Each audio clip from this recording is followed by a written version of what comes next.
नमस्कार दोस्तों, संगम परिवार में आपका हार्दिक स्वागत है। मैं शैलेंद्र आज फिर एक नई कक्षा के साथ उपस्थित हुआ हूं। दोस्तों, इस क्लास में हम मध्य प्रदेश शिक्षक भर्ती वर्ग 2 की परीक्षा की तैयारी कर रहे हैं। आज हम हितोपदेश के भाग 2 से संबंधित कुछ प्रश्नों को देखेंगे, उन पर परिचर्चा करेंगे। वीडियो शुरू करने से पहले आप यदि हमारे चैनल पर नए आए हैं, नए जुड़े हैं, तो पहले चैनल को सब्सक्राइब कर लें। साथ ही बेल आइकन के बटन को दबा लें, जिससे कि हमारी प्रत्येक वीडियो की जो लिंक है, सूचना है, वो आपके पास समय पर पहुंच जाए। साथ ही एक सूचना और है कि जो मित्र इस क्लास का PDF प्राप्त करना चाहते हैं, वो हमारे टेलीग्राम चैनल से जुड़ें। टेलीग्राम चैनल का जो लिंक है वो डिस्क्रिप्शन बॉक्स में दिया गया है। आइए दोस्तों, अधिक समय न लेता हुआ प्रथम प्रश्न की ओर बढ़ते हैं। आज का हमारे हितोपदेश नाम जो पुस्तक है, उसमें जो मित्र लाभ लगा हुआ है, जिसमें 216 श्लोक हैं। एक प्रश्न ये भी पूछा जा सकता है ना, उसका जो प्रथम प्रश्न है, मित्र लाभस्य प्रथमम पद्यम अस्ति। मित्र लाभ जो है उसका पहला श्लोक क्या होगा, पहला पद्य क्या होगा? तो सिद्धि साध्य सतामस्तु ये होगा, है ना। काव्य व्यवहारे कालो गच्छति धीमताम, है ना। क्या ये पहला प्रश्न होगा? अजरामरवत काव्यम, क्या ये पहला पद्य होगा? अथवा असाधना वित्तहीना बुद्धिमन्तः। दोस्तों, आप सभी से निवेदन है कि आप सब नोटबुक लेकर के बैठें और जो प्रश्न आपको आता है उसको भी टिक करें, और जो नहीं आता है, कहाँ गड़बड़ हो रही है, उसको भी नोट कर लें, जिससे कि आप क्लास के बाद रिवीजन करें तो आपको पता हो कि हाँ, किन किन प्रश्नों को मैं नहीं कर पाया हूँ, जिससे आपको अपनी जो कमी है उसको पहचानने में सहायता मिल सके। तो जो सिद्धि साध्य सतामस्तु प्रसादातस्य दुर्जटे जाह्नवी फेन लेखे व यन मूर्धनि सचिना कला, यह जो श्लोक है, पहला जो श्लोक दिखाया गया है, यह है हितोपदेश का मंगलाचरण है। परंतु मैंने पूछा है मित्र लाभ का, तो ये नहीं होगा, है ना। हितोपदेश का मंगलाचरण है, इसमें अनुष्टुप छंद है, ठीक है, उपमा अलंकार है, और भगवान शिव की उपासना की गई है। उसमें भी किसकी? चंद्रशेखर, जिसके मस्तक पर चंद्र स्थित है, ऐसे भगवान शंकर की क्या मूर्धनी शशिना, है ना।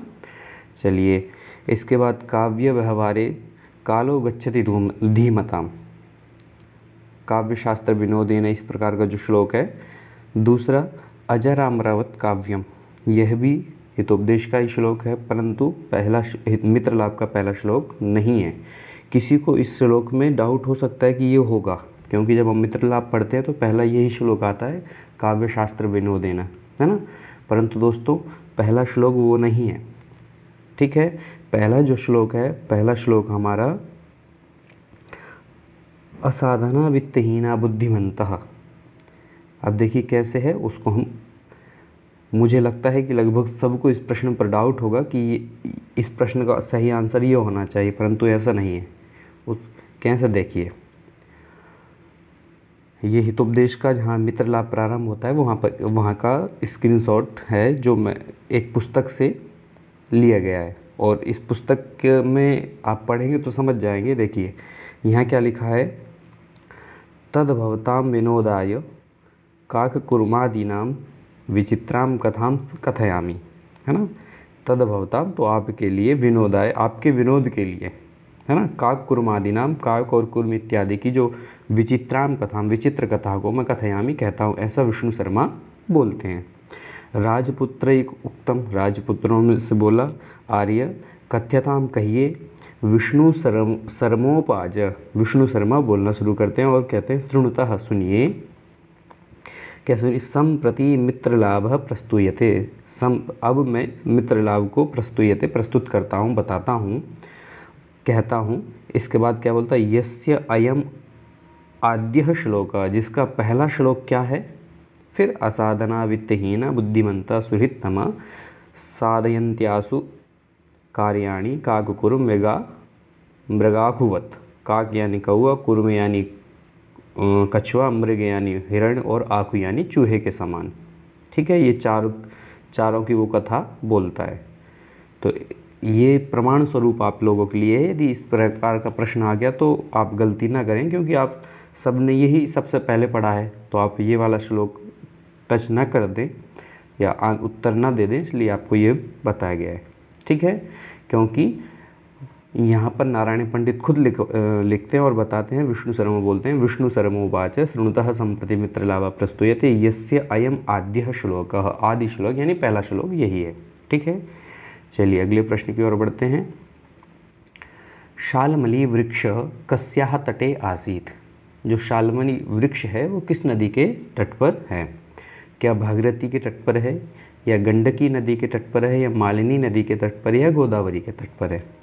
तो जो भागीरथी नदी है इसके तट पर क्या है दोस्तों? पाटलिपुत्र नगर है, जिसमें पहली कथा का प्रारंभ होता है ना। यहाँ के जो राजा हैं वो क्या हैं? सुदर्शन, और उन्हीं के जो पुत्र हैं उनको विष्णु शर्मा क्या करते हैं? शिक्षा देते हैं, नीति शास्त्र पढ़ाते हैं कहानियों के माध्यम से। ठीक है, फिर आया है गंडकी नदी, ये कहाँ पर वर्णित है? यह जो नदी है ये है हिरण्यक नामक जो चूहा है। हिरण्यक जिस वन में रहता है, किस वन में रहता है? वो चित्रवन में। ठीक है, जो चित्रपन किस नदी के तट पर है? वो गंडकी नदी के तट पर, या ऐसा कह सकते हैं, प्रश्न ये भी पूछा जा सकता है, हिरण्यकः कुत्र वसति, तो गंडकी नदी तीरे। ठीक है, मालिनी नदी, मालिनी नदी का वर्णन कहाँ पे आया है दोस्तों? मालिनी नदी को हम पढ़ते हैं अभिज्ञान शाकुंतल में, और कण्व का जो आश्रम है वो किस नदी के तट पर है? कण्व का आश्रम। कण्व कौन है? शकुंतला के पालित पिता, और इनका जो आश्रम है मालिनी नदी के तट पर है। बचा क्या दोस्तों? गोदावरी नदी, और गोदावरी की नदी के तट पर ही कौन सा वृक्ष है? शाल्मली तरुः, ऐसा वर्णन आता है। चलिए अगला प्रश्न देखते हैं। वृद्धः व्याघ्रः कम हन्ति, जो वृद्ध यानी बूढ़ा, व्याघ्र यानी शेर है, वो कम हन्ति किसको मारता है? तो मूषिकम, पथिकम, चित्रग्रीवम और क्षुद्र बुद्धिम। तो आपने पढ़ा होगा कि जो पथिक है, जो गाड़ी मतलब एकदम बहुत ही गाड़ी जो कीचड़ है उसमें देख जा करके फंस जाता है कंगन के, स्वर्ण कंगन के लालच में, है ना, सोने के कंकण के लालच में। ठीक है, तो ये आप ये इसका ध्यान रखेंगे। मूषक कौन है? लघुपत्नकः। ठीक है, ये मूषक कौन है? लघुपत्नक नाम का चूहा। ठीक है, चित्रग्रीव क्या है? कपोतराज, कपोतराज।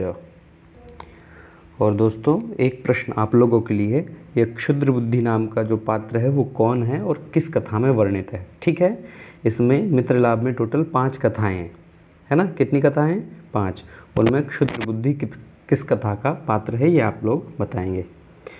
चलिए अगले प्रश्न की ओर बढ़ते हैं। चंपक नदी वनम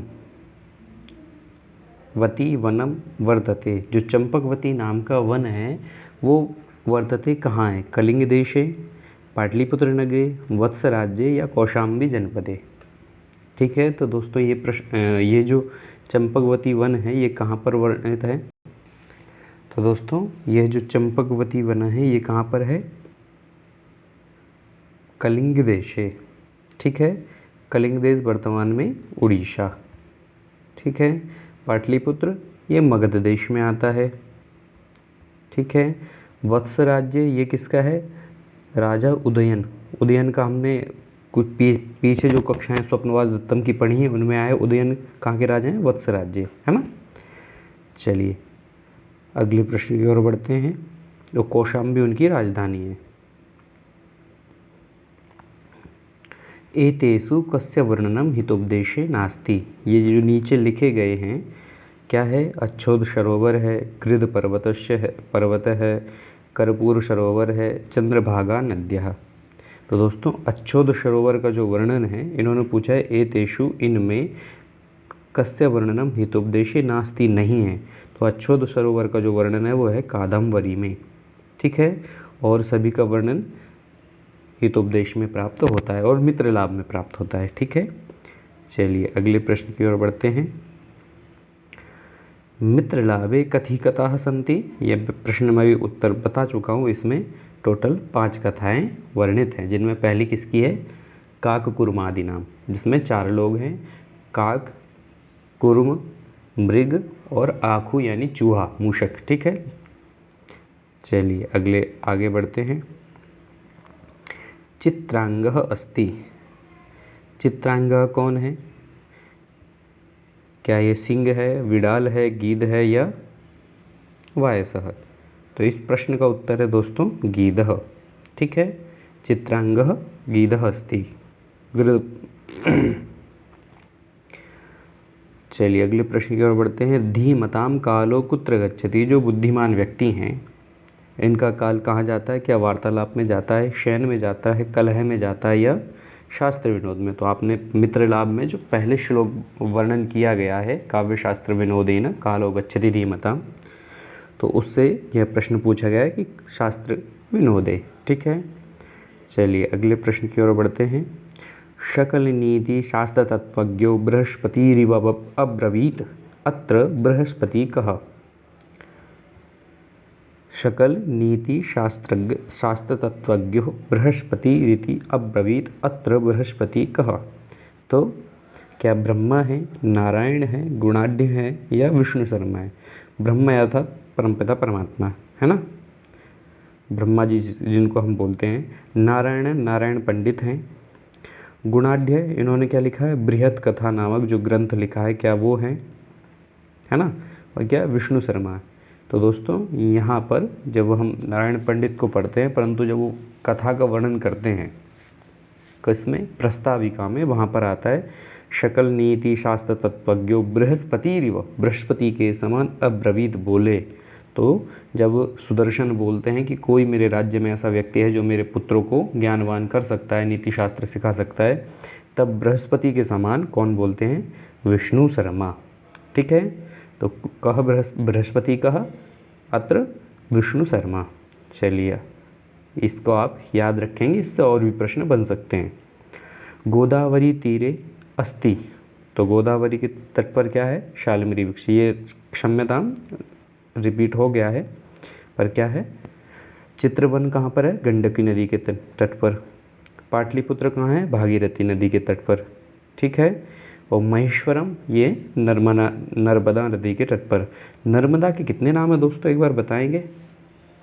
देखिए, एक तो है नर्मदा, ठीक है, एक है रेवा, एक है मैकाल सुता। ठीक है, इन तीनों नामों को आप याद रखेंगे, कोई सा भी पूछा जा सकता है। चलिए अगले प्रश्न की ओर बढ़ते हैं। ये प्रश्न थोड़ा गड़बड़ हो गया, चलिए देखिए। सह बृहस्पति सर्वप्रथमं केशाम वदति, केशाम कथा वदति, सॉरी, सह बृहस्पति, जिसका अभी मैं बात कर रहा था, बृहस्पति यानी विष्णु शर्मा, विष्णु शर्मा। केशाम कथा वदति, तो सबसे पहले वो किसकी कथा बोलते हैं? का कुर्मादि नाम। ठीक है, फिर शुरू होती है पथिक सिंह, पथिक और सिंह जब अंतिम में बोलते हैं कि कंगन के लालच में, तो आगे फिर ये वाली कथा शुरू होती है। ठीक है, चलिए आगे देखते हैं। प्रश्न नंबर 13। भद्रम न पश्यामि इति पंक्ति कहो उक्तवान। यह जो पंक्ति है भद्रम न पश्यामि, यह कौन बोलता है? क्या चित्रग्रीव बोलता है, काकः बोलता है, चित्रांगः बोलता है या हिरण्यकः बोलता है? दोस्तों जब घने जंगल में, जहाँ पर किसी व्यक्ति का आना जाना नहीं है, निर्जन वन में आपको चावल दिखाई दे, तो ऐसे ही कपोतराज को चावल दिखाई दिए थे। कपोतराज कौन है? चित्रग्रीव। तो बोलता है कि ये ठीक नहीं है, यहाँ पर कुछ ना कुछ समस्या जरूर है, ये किसी विनाश का कारण हो सकते हैं, है ना? तो वहाँ पर बोलता है कुतो अत्र निर्जने वने तंडुल कणान संभव। तो फिर बोलता है भद्रम इदम न पश्यामि, मैं यह क्या है? भद्र नहीं देख रहा हूँ, यानी अच्छा नहीं देख रहा हूँ। ये पंक्ति कौन बोलता है? चित्रग्रीव। ठीक है, चलिए अगले प्रश्न देखते हैं। प्रश्न नंबर 4। गुणा गुणज्येषु गुणा भवन्ति इति पंक्ति कुत्र प्राप्यते। यह हम जब मित्र लाभ का हेतुपदेश की प्रस्ताविका पढ़ते हैं, उसमें अंतिम श्लोक है। गुणागुणज्येषु गुणा भवन्ति तेनुर्गुणं प्राप्य भवन्ति दोषा सुस्वादुतोया प्रभवन्ति नद्या समुद्रमाशाद्य भवन्ति पेया। अर्थात गुण के मिलकर ही गुण जो है वो गुणियों में मिलकर ही गुणवान होते हैं। ठीक है, यह कहाँ पर है? हितोपदेश है। पंचतंत्र विष्णु शर्मा, कथा सरित सागर सोमदेव। ठीक है, इसके जो लेखक हैं वो कौन है? सोमदेव सूरी। हितोपदेश नारायण पंडित, नीति शतक भर्तृहरि। ठीक है, इनकी 2 रचनाएं और हैं, वैराग्य शतक और श्रृंगार शतक। ठीक है, नीति शतक 1, वैराग्य शतक 2 और श्रृंगार शतक 3। चलिए अगले प्रश्न की ओर बढ़ते हैं। विष्णु शर्मा कति माशांतरे नीतिशास्त्रम शिक्षयति। जो विष्णु शर्मा है, जिनको बृहस्पति कहा गया है, बृहस्पति के समान था, वो राजा को, किस राजा को? सुदर्शन को, राजा सुदर्शन को कितने समय का टाइम देते हैं कि मैं इतने दिनों में इनको आपके जो पुत्र हैं उनको विद्वान कर दूंगा या नीति शास्त्र सिखा दूंगा। क्या 5 हैं, 7 हैं, 6 हैं या 8 हैं? तो वहाँ पर बोलते हैं वो क्षण माशांतरे, भाई मैं 6 महीनों के अंदर अंदर इनको नीति शास्त्र में प्रवीण कर दूंगा, पारंगत कर दूंगा। ठीक है, चलिए अगले प्रश्न का।